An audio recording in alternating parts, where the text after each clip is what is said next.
네, 여랑야랑 시작합니다. 이재명 기자, 첫 번째 주제 갈까요? 네, 병상에서 띄운 편지 이렇게 제목을 달았습니다. 단식 투쟁과 국회 농성을 이어가던 자유한국당 황교안 대표 이틀 전 병원에 입원했었죠. 그만큼 휴식이 필요할 텐데요. 병상에서 더 바쁜 모습입니다. 오늘은 대국민 호소문을 발표했는데요. 그 호소문에 황 대표의 복잡한 고민이 고스란히 녹아 있습니다. 호소문은 배현진 당협위원장이 대신 읽었는데 어떤 고민들이 담겼는지 하나씩 보시죠. 자유민주주의와 대한민국을 부정하는 세력들이 이 나라를 좌로 몰아갈 그 미래가 두렵습니다. 오늘만은 분열된 우리가 하나 되는 것을 허락해 주십시오. 함께 여기에서 자유우파의 방어막을 함께 만듭시다. 총선에서 압도적인 지지로 저희 자유한국당을 지지해 주십시오. 네, 그런데 배현진 위원장은 홍준표 전 대표 옆에 자주 보였었는데 왜 황 대표 대독을 한 거죠? 네, 호소문 내용 못지않게 그 부분도 큰 관심을 모았습니다.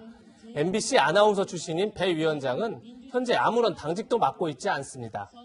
그런데 왜 당 대변인을 두고 배 위원장이 황 대표 메시지를 대신 읽었을까요? 거기엔 이런 이유가 있습니다. 대표님께서 병상에서 결단을 하고 대국민 호소문을 내는 만큼 그 간절한 마음이 좀 잘 전달될 수 있게 편안하고 부드럽게 들으실 수 있게끔 전달해달라 그런 부탁을 받았습니다. 결국 황 대표의 강성 이미지를 누그러뜨리기 위해 배 위원장에게 대독을 부탁했다 이런 얘기입니다. 네, 국회 상황도 긴박하고 총선도 다가오니 황 대표는 병상에서도 쉬지는 못하고 있네요. 네, 맞습니다. 오늘은 병상에서 이런 글도 남겼습니다. 꼼수에는 묘수를 줄 수밖에 없는데 선거법이 이대로 통과된다면 비례대표 한국당을 반드시 만들겠다. 당대표가 직접 비례대표 선거를 위한 정당 창당을 공식화하자 정치권에서는 황 대표가 비례대표용 정당으로 옮겨가는 것 아니냐 이런 말도 나옵니다. 이런 이유에서입니다. 이낙연 총리가 종로에 나가겠다 하고 선언하는 순간 황교안 대표는 다른 길을 찾으려고 할 것이고 비례대표 나가겠다 이런 얘기 할 것 같아요. 네, 이낙연 총리가 나오면 황 대표가 피할 거다 이런 이야기인데 박 의원은 이 총리가 더 세다고 보나 보네요. 네, 공교롭게도 오늘 이낙연 총리는 당에서 종로 출마를 제안하면 기꺼이 수용하겠다 이렇게 말했습니다. 사실상 종로 출마 선언이나 다름없는데요. 그럼 황교안 대표는 어떤 선택을 할까요? 황 대표 측 인사는 황 대표가 비례대표 정당으로 옮겨간다는 건 있을 수 없다. 현재 출마할 지역구를 검토하고 있다. 이렇게 말했습니다. 이낙연 총리와의 정면 승부를 피하지 않겠다는 얘기인데요. 대선 주자 지지율 1, 2위에 종로 빅매치 실현 가능성이 한층 높아졌습니다. 네, 이 총리와 황 대표 두 거물 정치인의 승부욕이 슬슬 발동되는 것 같습니다. 다음 주제 갈게요. 네, 정치의 눈높이 이렇게 제목을 붙였습니다. 오늘 더불어민주당이 내년 총선을 위한 인재 영입 1호를 발표했습니다. 휠체어에 앉아있는 저의 눈높이는 남들보다 늘 낮은 위치에 머뭅니다. 국민을 대하는 정치의 위치가 저는 그래야 된다고 믿습니다. 낮은 자세로 국민을 대해야 한다는 최혜영 교수. 지나온 삶은 결코 순탄치 않았습니다.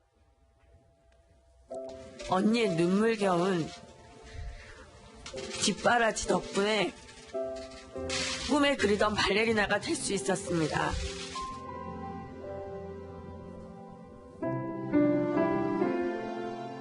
하지만 발레리나로 무대 위에 제대로 날아보기도 전에 큰 사고로 사지마비 척수장애인이 되고 말았습니다.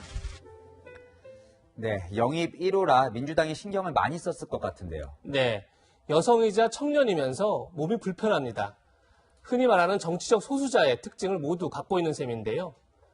그러면서도 여성 척수장애인 최초로 재활학 박사가 됐으니 희망의 상징이라고 할 수 있겠죠.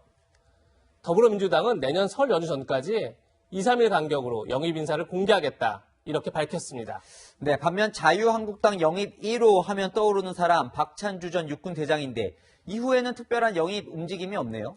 네, 박찬주 전 대장 영입 후폭풍이 상당했었죠. 당시에 황교안 대표도 매우 민감한 반응을 보였습니다. 1차 영입입니다. 1호 영입 없습니다. 다음에 하는 분들이 2호 영입이다? 아닙니다. 2차 영입입니다. 다 귀한 분이고. 한국당에선 국회 상황이 워낙 긴박하게 흘러간 데다가 보수 통합 문제 때문에 영입 인사를 발표하기가 쉽지 않다. 이런 입장입니다. 하지만 인재를 영입하려면 선거 룰부터 확정해야겠죠. 이게 늦어질수록 정치 신인들은 애간장에 탈 텐데 현역 의원들은 이런 상황을 즐기고 있는지도 모르겠습니다. 오늘의 한마디는 그게 바로 기득권 이렇게 정했습니다. 네, 시청자 여러분들도 역이나 시장에서 정치 신인들 만나면 관심 한번 가져주십시오. 힘들게 뛰고 있으니까요. 지금까지 여랑야랑이었습니다.